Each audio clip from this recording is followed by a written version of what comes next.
optimal minimal. At this altitude, I can run flat out for a half mile before my hands start shaking. Can I ask you a personal question? Now would seem an appropriate time. What if I did the opposite? I'm a cybernetic organism, living tissue over metal endoskeleton. Tim Ferriss Show. This episode is brought to you by LinkedIn Jobs. Now more than ever, businesses are grappling with incredibly challenging times. A lot of things in life and business are changing, and we're all adapting to new priorities. While it does take time to adjust, LinkedIn believes that it's also possible to find and create opportunities in times of turbulence, in times of change. Whether you're looking to hire now for a critical role or thinking about needs that you might have in the future, LinkedIn Jobs can help.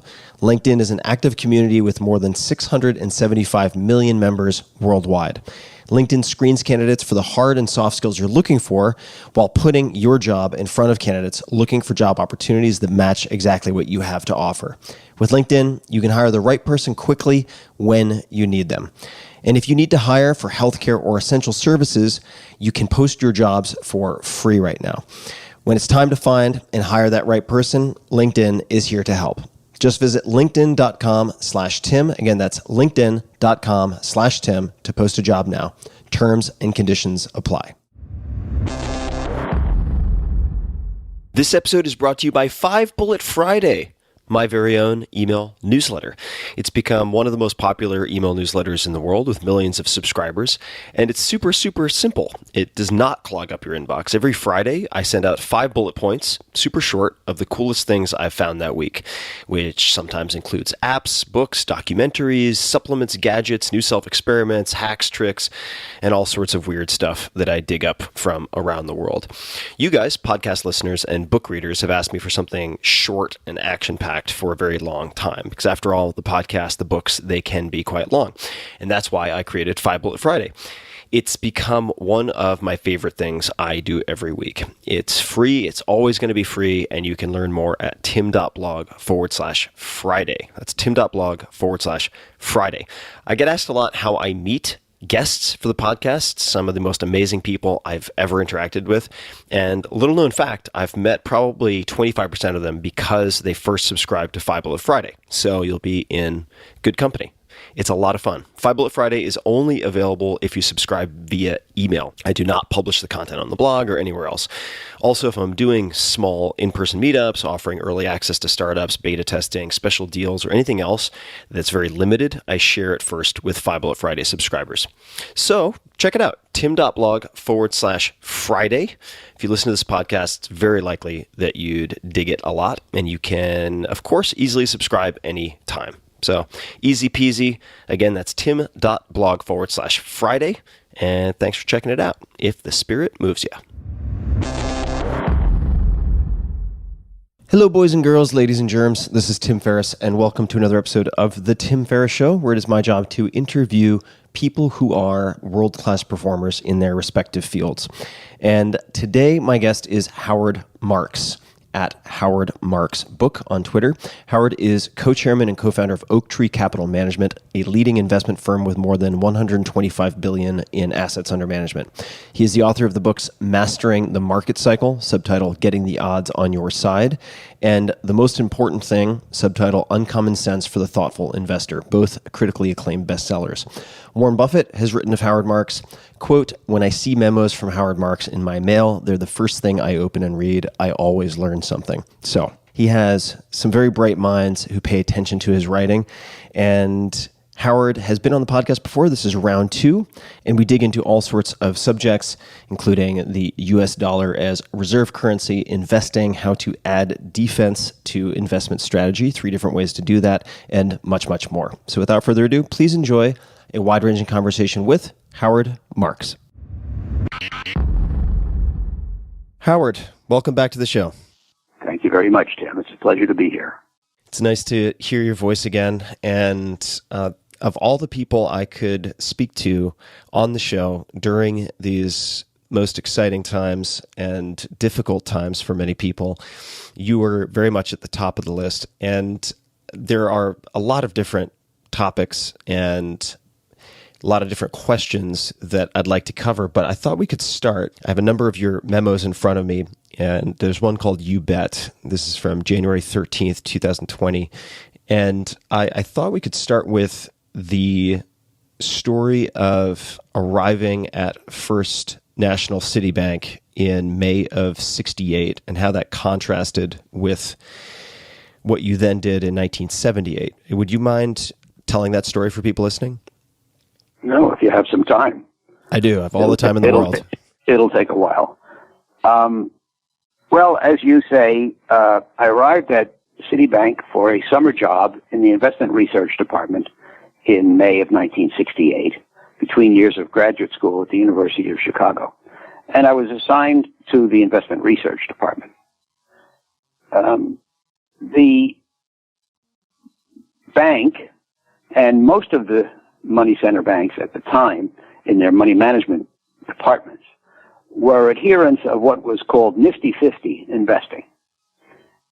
And they invested in what they considered to be the 50 best and fastest growing companies in America, extremely high quality companies where nothing could go wrong. And the idea of growth stock investing in companies because their earnings grew rapidly, had been born in the early 1960s. And these companies epitomized that activity. IBM, Xerox, Kodak, Polaroid, Merck, Lilly, Hewlett-Packard, Perkin-Elmer, Texas Instruments, Avon, Coca-Cola, AIG, etc. And, the basic idea was you hitch yourself to a company with a bright future and rapidly growing earnings.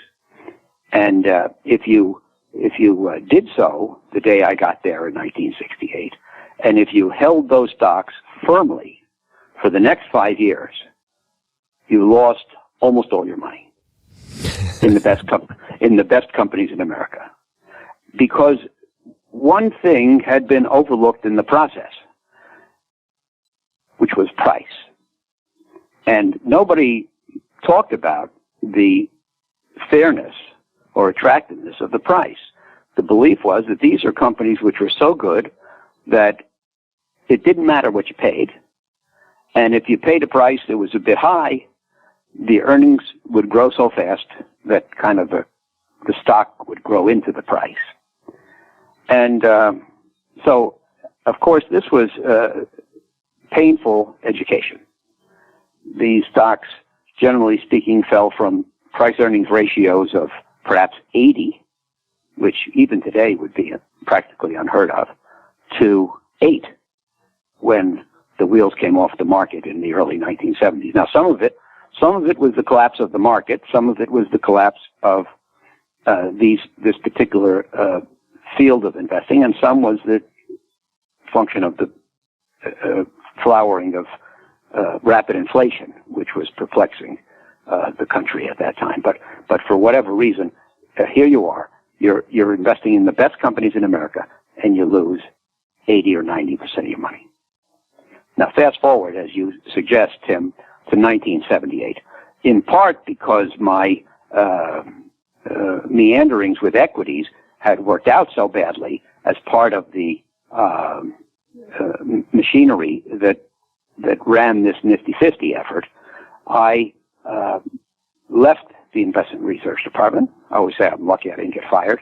And my boss asked me to join the bond department, which was at that time a backwater of investing, and start a fund that would invest in convertible bonds, which was something that very few people had ever heard of. And I started to do that, and I loved it. So I went from being head of a department of 75 people with a $5 million budget and membership on all the bank's senior investment committees to working alone with no colleagues, no budget, no committees. And I was ecstatic because rather than know 2 sentences on 400 companies, I could know everything about a few. So I loved money management, And I love the fact that I was operating in an uncrowded area. And then in August of 1978, I got the call that changed my life. The head of the bond department called up and he said, there's a guy named Milken or something out in California, and he deals with something called high-yield bonds. Do you think you could figure out what that is? Because a client had asked for a high-yield bond portfolio. So I researched high-yield bonds. I met with Mike Milken. I started Citibank's high-yield bond fund late in 1978. I believe that was the first high-yield bond fund from a mainstream financial institution. And that was the very beginning of the high-yield bond world. And one of the great lessons, of course, as Malcolm Gladwell makes clear in his book, Outliers, is that it's great to be first in line. And the timing accident of my being assigned to the bond department in 1978 put me at the beginning of the line in high-yield bonds. And high-yield bonds are the bonds of companies which are not rated investment grade. They're considered speculative grade by the rating agencies. At the time, they were verboten by the vast majority of investors. And so I went from investing in what everybody loved to what everybody hated, from the best companies in America to the worst public companies in America. And now I'm making money safely and steadily in the worst companies in America because they were so cheap. Because the interest rates they had to pay in order to secure financing as a disrespected group was excessive under the circumstances. So this was quite an epiphany, and it has really directed my whole career. And you've written in this particular memo, success in gambling doesn't go to those who pick winners, but to those with the ability to identify superior propositions. The goal is to find situations where the odds are generous to one side or the other, whether favorite or underdog, in other words, a mispricing. And you explore this in the context of different types of games, some games of chance, some games that have different profiles, and you can categorize them. You have, let's just say, no hidden information, no luck, and skill, chess, no hidden information, luck and skill, backgammon, no hidden information, luck, no skill, roulette, hidden information, luck, skill, blackjack, and poker. And you have quite a history with many different types of games, and you, I think, are very good at thinking about the future probabilistically, framing good questions. If you were to look at our current circumstances as a game and perhaps compare it to 2008, what are the games that we're looking at? Well, it's a very interesting set of circumstances we find ourselves in, because nobody knows anything about the future. There's, in the fields that I'm involved in, economics and investing primarily, there is no such thing as knowledge of the future, because the future does not operate according to a fixed schedule or the laws of nature like physics and so forth. All we have is extrapolation from past patterns, which help us in terms of our expectations for the future. The problem we have now is that there is no history for what we're engaged in. First of all, we have, I would say, the worst public health crisis to come to America in over 100 years, or certainly one of the worst. The worst economy since the Great Depression, more than 80 years old. The worst collapse of oil in history, and the greatest rescue and stimulus program from the Fed and the Treasury in history. So we have four things going on which are unprecedented. And as a result, we really can't say what lies ahead in any of them. And it is further complicated by the fact that they all interact, and we can't know how they will interact and what that will produce. So I would say that we are unusually ignorant with regard to the future today. And, one of the things I said to one of my colleagues, Tim, is that we all have the same information about the present, and we all have the same ignorance about the future. And today I think that ignorance is greater than at other times. So we have to use the outline you were posing, there's a lot of hidden information. We don't even know how many people really have it. We don't know how many people have died from it because there are unreported cases of infection and there are deaths that took place that were not known to be the result of infection. So we have hidden information, and we have so much about the future that we don't know. Will the disease turn down? Will the effect of warm weather be a positive? When will an immunological test be developed and a vaccine? If we reopen business, will the cases strike up again, and so forth, and to what extent? So we're really dealing with a lot of ignorance and a lot of uncertainty, and yet we have to take action in positioning our capital for the future when the future is unusually unpredictable. And how are you currently thinking in bets, to use the title of the Andy Duke book that I know you are a fan of? Or perhaps it's not the best way to address the question, really, but given the uncertainties, given the situation, how are you trying to navigate that, or what questions are you finding most helpful? Sure.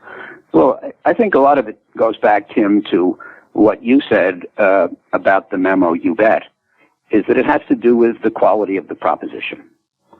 I wrote a book, we talked about it a year and a half ago, called Mastering the Market Cycle. And I thought that the subtitle of that book was unusually helpful. The subtitle is Getting the Odds on Your Side. When you're dealing with the future, given the ignorance, you can never have certainty. There's nothing that's sure to work or sure to fail. You only have probabilities. But sometimes the probabilities are very favorable to the investor, and sometimes they are very unfavorable to the investor. And the whole thing about studying cycles is trying to figure out which is which. So let's talk about propositions, and let's talk about picking winners. So you go to a horse race, and there's one horse that stands out among all the others. It's great lineage, looks terrific, great recent record, and this horse is by far the favorite. And everybody concludes that this horse will win the race. Does that mean that you should bet on this horse? That's really the key question in investing. And the answer is, it depends on the odds. Because when one horse is an overwhelming favorite, you may have to bet $5 to win $1. He's so sure to win that nobody wants to bet against him. And if you want to join the hordes who want to bet on that horse, as I say, you may have to put up $5 to get back 6. There may be a long shot in that race that somebody can figure out, well, maybe that horse is going to have his day, and that horse may be a 10-to-1 shot or a 50-to-1 shot, because we're so sure the favorite will win that this long shot is absolutely unpredicted to win. Nobody wants to bet on this horse. So if you will bet on this horse and you put up $1, you can get 50 if you're right. So even though the horse is unlikely to win, it may be the better bet. Even though the favorite is overwhelmingly likely to win, it may be a bad bet. So it's not only what you think will happen, but it's also the payoffs. So let's take that through what we were just discussing. 1968, the Nifty 50 companies were believed to be great companies with a bright future, and let's assume that their future success was assured. You still have to look at the proposition. And the answer is that it costs so much to bet on those companies that betting on what were believed to be good companies turned out to be bad bets. 1978, high-yield bonds. Now we're betting on what are believed to be bad companies, but because they're believed to be bad companies, the payoff is extremely generous. Not expected to be favorites, but highly remunerative if they pay off. So high-yield bond investing was very successful. Now you come into the present, and life gets tough. But we have to make some judgments about the future, and the judgment you have to say, how bad will it get now? How quickly will we go back to work? What will be the experience when we go back to work? Will there be a rebound in cases? How quickly will the economy come back to life? What will GNP do in the second quarter of this year, which is roundly believed to be the worst recession quarter in history? And how fast will we get back to the 2019 levels of economic activity and surpass them? When will we have a vaccine? All there are dozens of questions and no answers. I've been quoting Mark Lipsitch, who's a epidemiologist at Harvard, who says that when in studying the virus, there are facts, there are inferences based on analogies to other viruses, and there are opinions. And when we started off in this round, there were no facts. The highly skilled epidemiologists could make inferences, and the rest of us were left to just guess. But there's some consensus developing, which is that the country will go back to work in the next few months. Clearly, no agreement on the pace. That there likely to be a rebound in new cases, but not as bad as the first, and that gradually the economy will recover, and it'll show much better 2021 than 2020. 2021 may or may not be back to the 2019 levels, but by 2022 we'll be back to or surpass the 2019 levels, and with vaccines and treatments, the coronavirus will be demoted to just another seasonal disease. That's the consensus. And, of course, the consensus opinion is reflected in the bidding for stocks and in the prices of stocks and other securities. And that's where we are now. So that's, I would describe that as a fairly positive forward-looking case. And it's incorporated in the prices of stocks. And the prices of stocks are surprisingly high, some of them, or if you look at the averages, which are dominated by, the great companies like Amazon and Microsoft. Those averages, like the S&P 500, are surprisingly high relative to where they were on February 19th, which was the all-time high.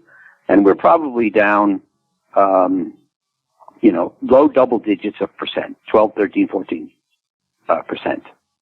depending on the date you air this. So, the way I've described it, I would say, not a bad outcome, not a bad future.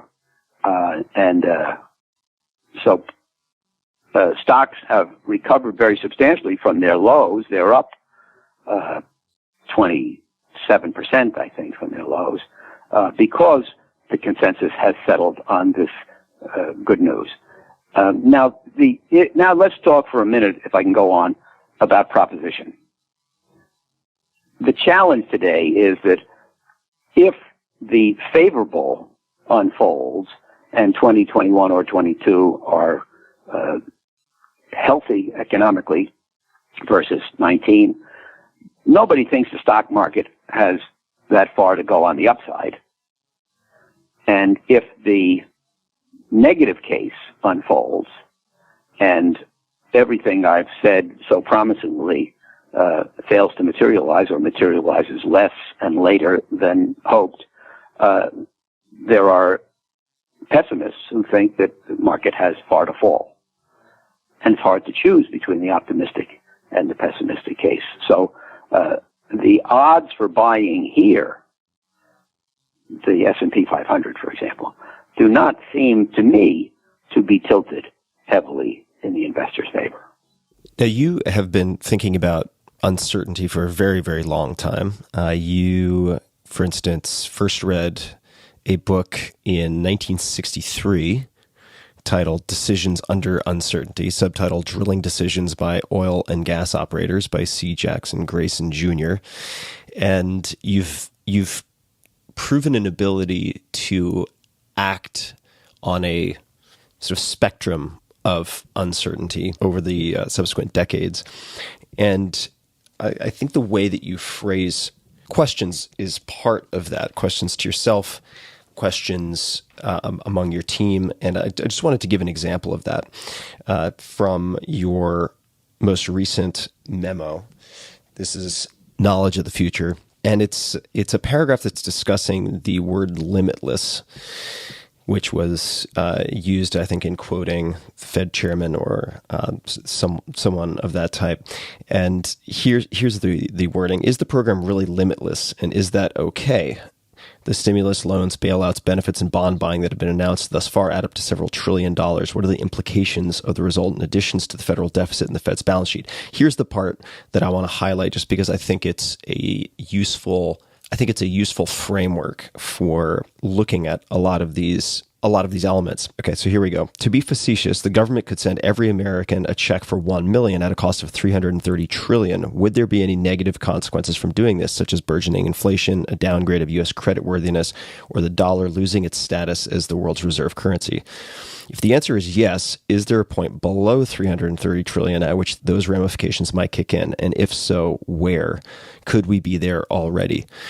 I'd be very curious to hear how you've attempted to answer or think about any of those things that were mentioned in that paragraph. We could pick one, certainly, if it's helpful, such as the U.S. dollar, the status of the dollar as a reserve currency in these wildly unusual times. But how have you continued to think about those questions or attempt to tackle some of those unknowns? Well, this is the $64 question these days, Tim. I want to make it clear before I try to do so that I'm not saying the Fed is wrong to do what it's doing. The Fed is throwing everything in the kitchen sink at the problem, and the problem has to be solved. If I go back to March, let's say 18 or 19, I think it was, I was actively considering the possibility, with my partner Bruce Karsh, of a global depression comparable to the 1930s. And you recall that we had a decade with unemployment in excess of 14% in the U.S. And a total absence of growth and widespread suffering. And we were talking about the possibility of that as this economy contracted, imploded. So the Fed and the Treasury came along. They threw everything at it. They used all the lessons learned in the global financial crisis of 08, 09. Things that were developed over the course of months at that time were implemented in weeks this time. Certainly, I think it was the New York Times describing Jay Powell's statement as saying that the resources thrown at the problem would be limitless. And I think that's the right thing, because the alternative, back in the 30s, they were judicious in trying to fight the depression, almost austere. And as a result, a decade of suffering, a generation truly scarred. Arguably, we only got out of the Depression because of the arrival of World War II. We don't want to wait for that as a curative. So I say strongly that the Fed and Treasury were right in doing what they did. But the fact that there may be negative unintended consequences doesn't mean that they weren't right. But, again, we're battling problems we've never seen before with weapons we've never seen before. And we certainly can't say that they don't have negative potential unintended consequences. We don't know what they are. We would probably bear them nevertheless.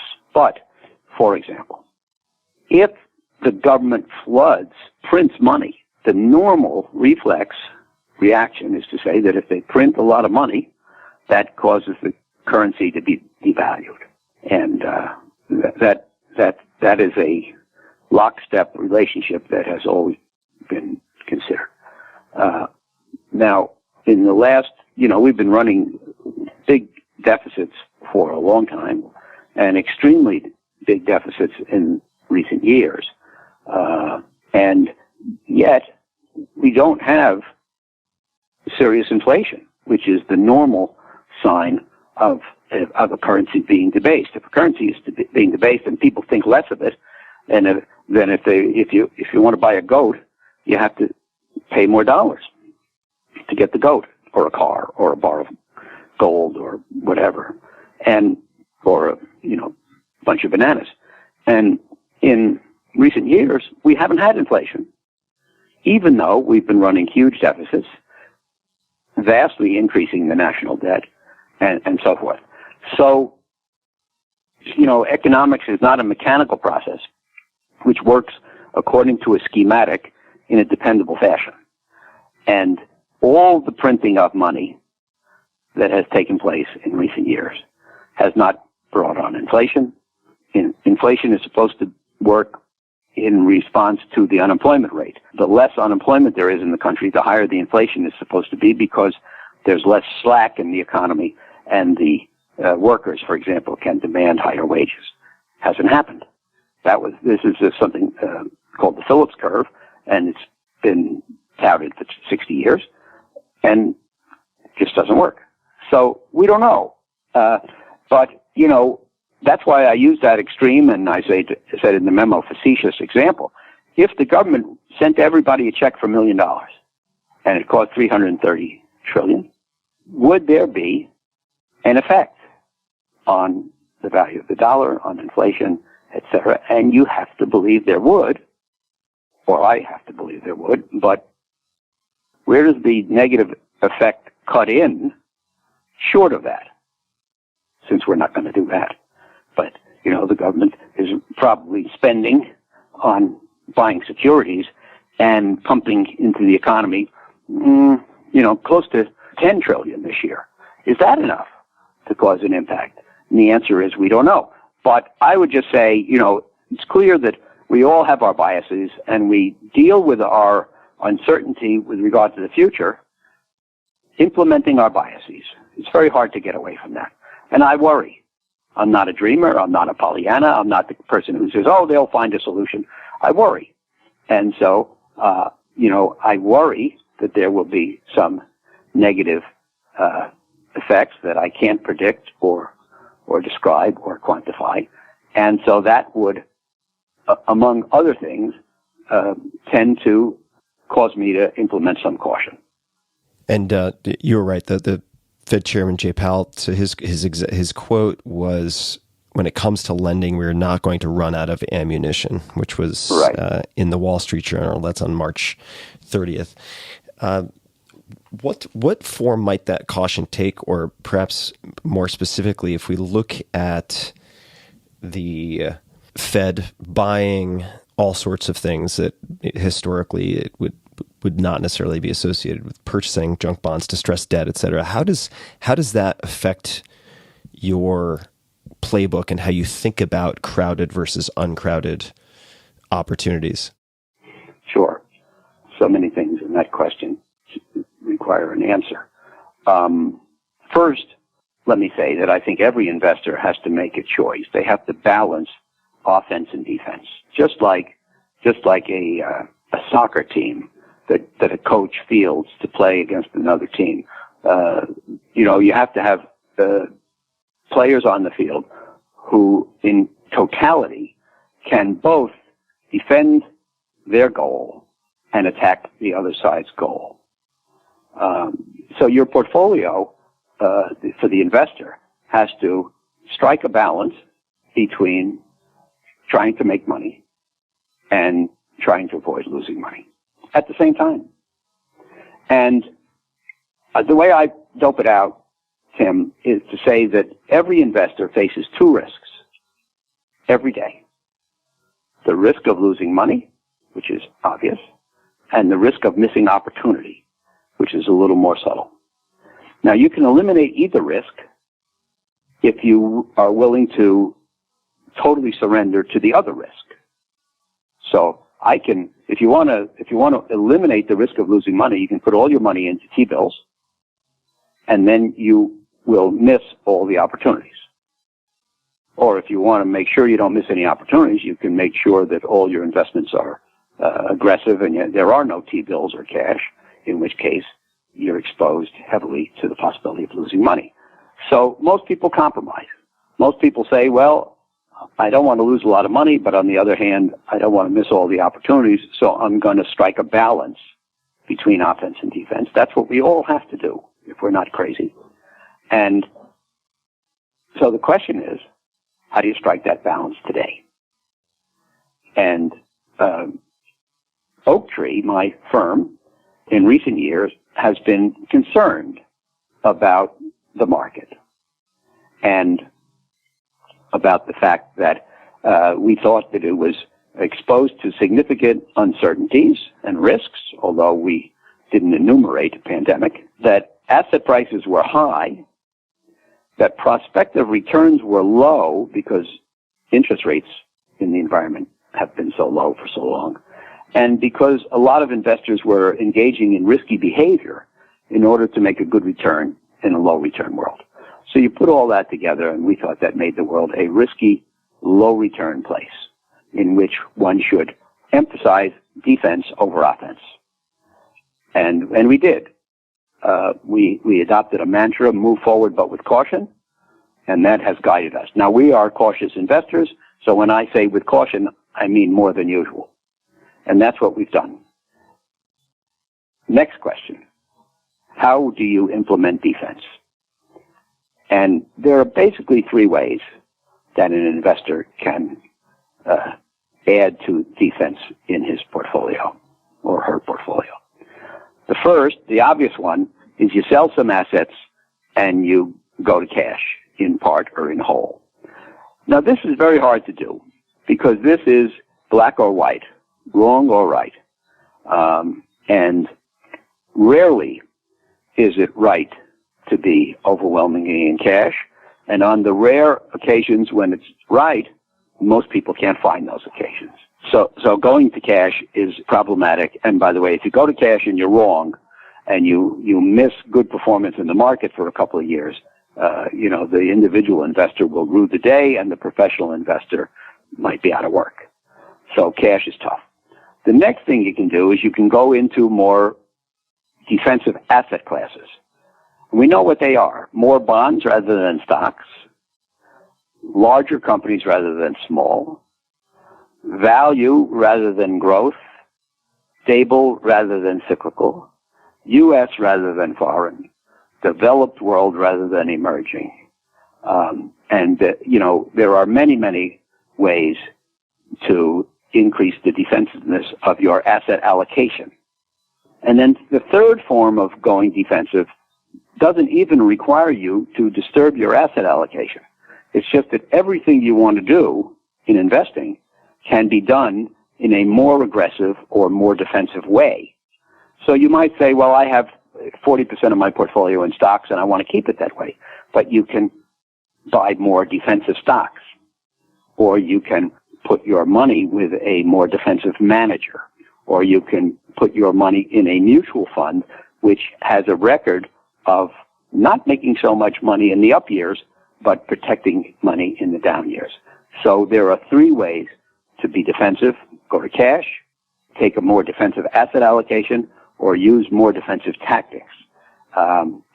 We've been doing the latter. Our asset allocation is assigned. Our clients give us money and they say, here, put this in this or put this in that. For the most part, we don't choose our asset allocation. But what we've been doing is, in recent years, we have been fully invested. And so we participated as the market rose, but with a portfolio that we think was more defensive than most. And so we came into this virus episode with a higher quality, more defensive portfolio, and that stood us quite well in the first quarter. But frankly, with the risks on the table and a lot of securities now cheaper than they used to be, and a lot of risky behavior now discouraged, I don't think one has to be as defensive as we were. So we have shifted the balance in our portfolios, moved more onto offense to take advantage.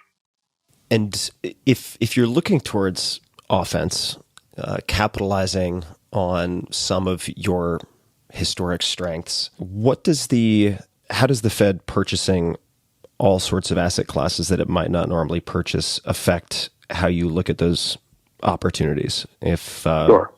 Mm-hmm. That was part of your original question, which I forgot. But, well, as should be clear, we're specialists in non-gilt edge debt. Gilt edge is an old-fashioned term. Non-investment grade debt, speculative grade debt. And, that means high-yield bonds, leveraged loans, convertible bonds, which I mentioned before, emerging market debt, lots of, let's say, less than stellar quality debt. And usually in a crisis like this, that stuff would be hurt more than most, which meant that we could pick it up cheaper than most. Perhaps one of our flagship strategies is investing in distressed debt, the debt of companies that are either bankrupt, in default, or highly likely to be, in the opinion of the market. And we've been investing in distressed debt since 1988. My partner, Bruce Karsh, joined me in 87. He's been running these portfolios since then. And in the 32 years, there were 5 periods when there were very high defaults among high-yield bonds, a lot of distress, and when we got to take advantage of very good opportunities. And those were 1990-91, 2001, 02, and 08. Those were crisis years. And in the crises, the low-quality, risky debt tended to melt down, and we tended to get great buying opportunities. So your question is, well, what does it mean that the Fed is involving itself in these areas? And the answer is, we wish they'd go away. Because historically in negative times, and this is something we haven't discussed much, but maybe we should, most people get discouraged. Most people shrink to the sidelines. And, when these things would cascade down in price, we would be able to buy them very cheaply. If the Fed comes in and buys in those markets, then it makes our lives more difficult because things don't fall the way they otherwise would have. We don't get the bargains we otherwise would have. When you look, I want to ask if you think the Fed is truly with infinite ammo. I mean, I don't know if they have the sort of bandwidth to participate super widely, indefinitely in high volume, but possibly they do. This is way outside of my area of expertise, so it's a bit above my pay grade. But where would you, thinking probabilistically, how do you look at the possible outcomes and probabilities that this type of spending continues for a long period of time? I think that they the Fed and the Treasury want to soften the impact on America and its economy. And I think they're going to continue to spend until the economy can take over for itself. I think one way to think of this, Tim, is that, many times if a patient has a serious disease, they'll put the patient into a coma so that they can treat the disease. And while the patient's in the coma, they keep them on life support. And then when the disease has been healed, the patient can be brought back and the life support can be removed. So the disease is the virus. In order to fight the virus, we had to close businesses, freeze economic activity, and tell people to stay home. So stores, movies, and hotels, and airlines, and concerts, and sports all stopped cold. And that's putting the economy into a coma. And we have 26 million people who have filed for unemployment insurance in the last 5 weeks. And we are expecting a decline of GDP in the second quarter here of, most people say 20 to 30%, which would make it the worst quarter in history by a order of magnitude. So they have to keep it on life support until they can bring the economy back. And the life support is all this injection from the Fed and the Treasury. And they're going to continue it until they're highly confident that they're out of the woods. They're not going to take a chance and say, well, let's suspend it now and see if the economy can pick up. They're going to wait until the economy is operating with some strength and growing from this depressed base before they withdraw it. I'm confident of that.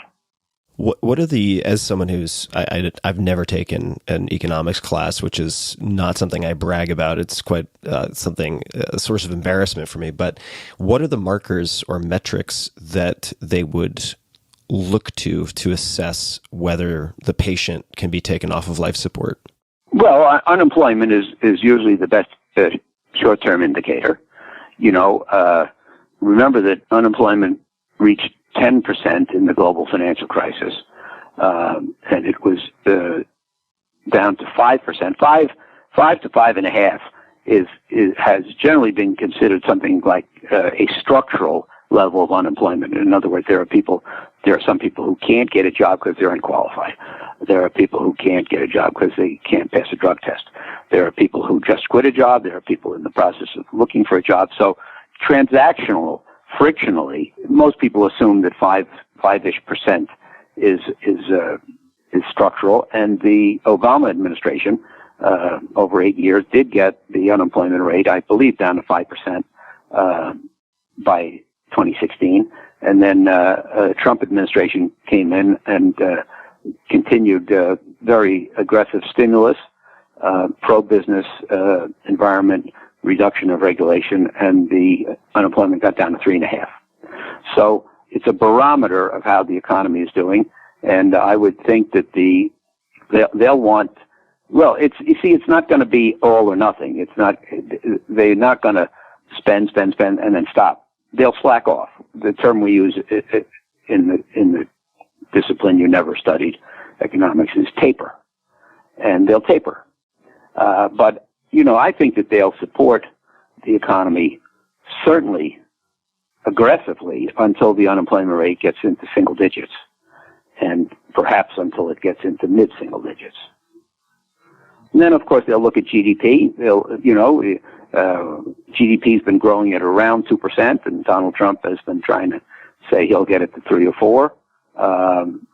But GDP will be deceptive because, it's going to be so horrible in the second quarter of 20 that it's going to be easy to show growth in the second quarter of 21. But we have to take that growth with a grain of salt. And I think what they'll look for is for the GDP to be getting close back to the track that it was on if this virus hadn't developed. You've listed some questions that debt traders on the Oaktree team, Justin Quaglia, if I'm saying that correctly, Sam Rotundo, that are related to behavioral change more than anything else. So assuming that quarantine is lifted, when will you take your first flight? How will you react when the person next to you starts coughing? What has to happen to make you feel it's safe to send your child back to school? One of my favorites is when you go to a dinner with your wife, husband, friend, family, do you want to be served by a waiter or waitress wearing mask and gloves?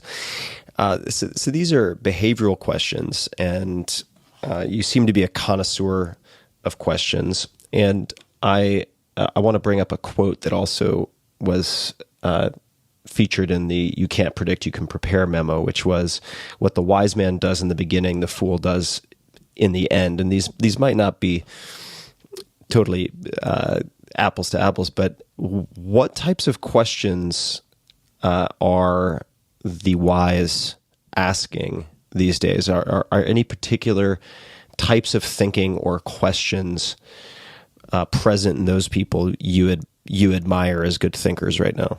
Well, the future, the outlook for the economy has been mostly described as a V, sharp down in the first and second quarter of 2020, maybe some lingering effects in the third, and then sharp up. And there's a lot of debate about how sharp the recovery will be. I personally think we're going to come back gradually. I think that people who have a choice are not going to rush back to work. One of the questions that you didn't ask from that memo, Tim, was mine for a New Yorker. When are you going to get back on the subway? Right. That's a great question. And be in close contact with all those other people. Taking an airplane flight is a big deal because, they want you to be 6 feet away from the next person. And the way I calculated it, at best, you could have one person for every 9 seats. And they're not going to do that. Of course, they'll fill the seats and they'll have people wearing masks. I think that people who have a choice are going to wait a while before they get on a full airplane. Another question, of course, is assuming that there's a reopening and assuming that the virus hasn't been killed off and we don't have yet a vaccine, will people engage in their previous activities? I think that people who have a choice will not rush back. And then I read about one state that passed a rule that restaurants can reopen, but only 1 out of every 4 tables can be occupied. But also an article yesterday which said that a business which is operating at a low level of its capacity is probably not more profitable than it was when it was closed. Yeah, that's definitely true. That's definitely true here in Austin. Yeah, a lot of restaurants are opting not to open with 25% capacity. Right. So, the expectation that we're going to come back is probably right, but nobody knows the pace. And these are important questions to ask. But one of these days, I assume we'll have a vaccine. It's not easy to produce 330 million doses and get them into distribution. Or if we need 2, like you do for shingles, for example, there's 660 million doses. And, these are massive issues and they don't happen overnight. And then, of course, we have large numbers of people who don't, only half of Americans, I think, get flu shots. Where flu shots flu kills a lot, kills a lot of Americans. I think flu probably averages 40 to 50,000 deaths a year, and yet only half the people get the shots. Will people get the shots? There's an anti-vaccine cohort in America, and will they get them, and so forth. And if they don't, what does it imply for everybody else? So I just think that what I say about these unprecedented events, Tim, is that if you haven't seen something happen in the past, you can't say how it's going to turn out. and we have to allow windage. Now, a warrior like me allows for the possibility of bad outcomes. An optimist wants to make sure he contemplates the possibility of good outcomes, surprisingly good outcomes. And so that's why we have differences of opinion. That's why we have markets in which people can meet and express their opinions through price. Just a few more questions, Howard. I appreciate all the time today. The question of informational filtering is one I'd like to chat about for a second. And what I mean by that is, how do you choose amongst a deluge of possible books, articles, sources of information, what you read these days, for instance? Or a better question is probably, what are some of the higher signal sources of information, books, people, anything that you're paying attention to these days? Well, there are I don't think there are useful topical books on the subject of this episode yet. It's too new. We have to, always review our thinking, how we think about propositions and odds and bets and probabilities, and how we think about making decisions under uncertainty and these kinds of things. And you've talked about some of those. I think that we all have to take in a lot of input, primarily through the newspapers. And, of course, we have to be aware of the biases of the newspapers. When I was a boy, I used to believe that if it was in the newspaper, it was true. But, newspapers have slants, too. And then, importantly, we have to be very aware of our own slants.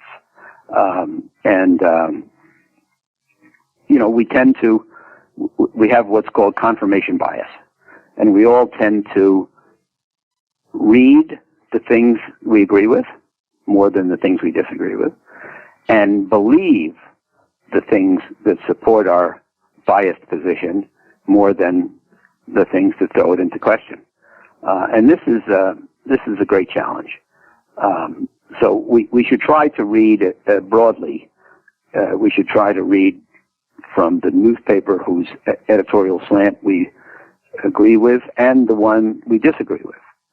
And we should try to appreciate all the input. But I think this is a great challenge. And, if you read broadly, and everybody on the internet, every brokerage and securities house is putting out its own COVID report nowadays, and you see such disparate information. By the way, there are probably, I don't know, you've been talking to me about questions today, Tim. There are probably 100 or 200, 300 questions that bear on the future, and nobody can take them all into account. So which ones do you think about? Well, number one, your selection of the questions to ponder will be shaped by your bias, because you can't do them all. So, it's a terribly challenging thing, and I think a lot about bias. Let's go back to what I said earlier, quoting Professor Lipsitch of Harvard: facts, analogies, guesses. When I read laymen, investment people, talking about the likely medical course of developments, I say, well, where's their expertise? But, everybody has an opinion, and you can't argue you're right, but on the other hand, you can't say, well, I'm not an expert, so I'm not going to have an opinion. And, it's very, very difficult to decide these things in a uniquely uncertain environment like today's. Well, Howard, I really appreciate you carving out time for the conversation. I think that we could cover 1,000 additional topics, but I'll just ask one more, or maybe two more, and that is, what would you hope people would think more about or what aren't people paying enough attention to in your mind? Does anything occur to you? Well, just in the narrow field of investing, most people want to hear somebody like me say buy or sell. But it's a much more nuanced question than that. The person who wants advice has to think for themselves. Do I want to put a lot of emphasis on making sure I don't lose money, or do I want to put a lot of emphasis on making sure that I take advantage of the opportunities? And those two things work in opposite directions, as I explained before. So the person has to decide for themselves how they feel about these things. Now they can ask for advice, but everybody has to decide this on a personal basis. And the other thing is whether you should buy or sell has a lot to do with number one, your current position. So I mentioned that Oaktree became more aggressive because we had been very defensive. If you have been aggressive until now, that doesn't mean you should necessarily become even more aggressive.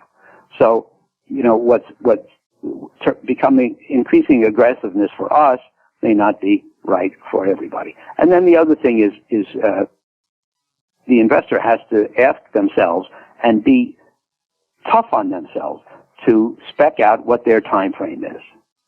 Because, if you say to me, how are we going to look in 5 years? I think in 5 years we're going to be okay. And so, if you said to me, I'm going to put on a position today and I'm not going to look at it for 5 years, I'd say, okay, well then you should have a pretty normal, non-defensive investment posture. If you're going to look every day, and if you're going to get upset if the market goes down, then you might want to have a little more defensiveness than normal. So again, the same answer is not right for everybody because it depends on their ability to take a long-term view rather than short, and their ability to live with the agita of short-term ups and downs. Well, thank you very much, Howard. People can find you on Twitter at Howard Marks Book. Certainly, I'll link to your writing, to your book, and everything else in the show notes, including any of the memos and references that we made in this conversation. Is there anything else you would like to add or anything else you would like to suggest that people take a look at? No, Tim's good to link to all the memos. There's 30 years worth in the archive at oaktreecapital.com. It's free, so you can. The price is right, and you can look at what I was thinking at various points in time in the last 30 years. I want to thank you, Tim, for inquiring about these things and asking such good questions. These are difficult topics. They're even difficult to frame the questions. And I want to apologize for the length of my answers, but there are never easy answers, and that's especially true today. So thank you for having me with you. Oh, my pleasure, Howard. And to everybody listening, as always, everything will be in the show notes, tim.blog/podcast. And until next time, thanks for tuning in. Hey guys, this is Tim again. Just a few more things before you take off. Number one, this is 5 Bullet Friday. Do you want to get a short email from me? Would you enjoy getting a short email from me every Friday that provides a little morsel of fun before the weekend? And 5 Bullet Friday is a very short email where I share the coolest things I've found or that I've been pondering over the week. That could include favorite new albums that I've discovered. It could include gizmos and gadgets and all sorts of weird shit that I've somehow dug up in the world of the esoteric as I do. It could include favorite articles that I've read and that I've shared with my close friends, for instance. And it's very short. It's just a little tiny bite of goodness before you head off for the weekend. So if you want to receive that, check it out. Just go to 4hourworkweek.com. That's 4hourworkweek.com, all spelled out, and just drop in your email and you will get the very next one. And if you sign up, I hope you enjoy it. This episode is brought to you by LinkedIn Jobs. Now more than ever, businesses are grappling with incredibly challenging times. A lot of things in life and business are changing, and we're all adapting to new priorities. While it does take time to adjust, LinkedIn believes that it's also possible to find and create opportunities in times of turbulence, in times of change. Whether you're looking to hire now for a critical role or thinking about needs that you might have in the future, LinkedIn Jobs can help. LinkedIn is an active community with more than 675 million members worldwide. LinkedIn screens candidates for the hard and soft skills you're looking for while putting your job in front of candidates looking for job opportunities that match exactly what you have to offer. With LinkedIn, you can hire the right person quickly when you need them. And if you need to hire for healthcare or essential services, you can post your jobs for free right now. When it's time to find and hire that right person, LinkedIn is here to help. Just visit linkedin.com/Tim. Again, that's linkedin.com/Tim to post a job now. Terms and conditions apply.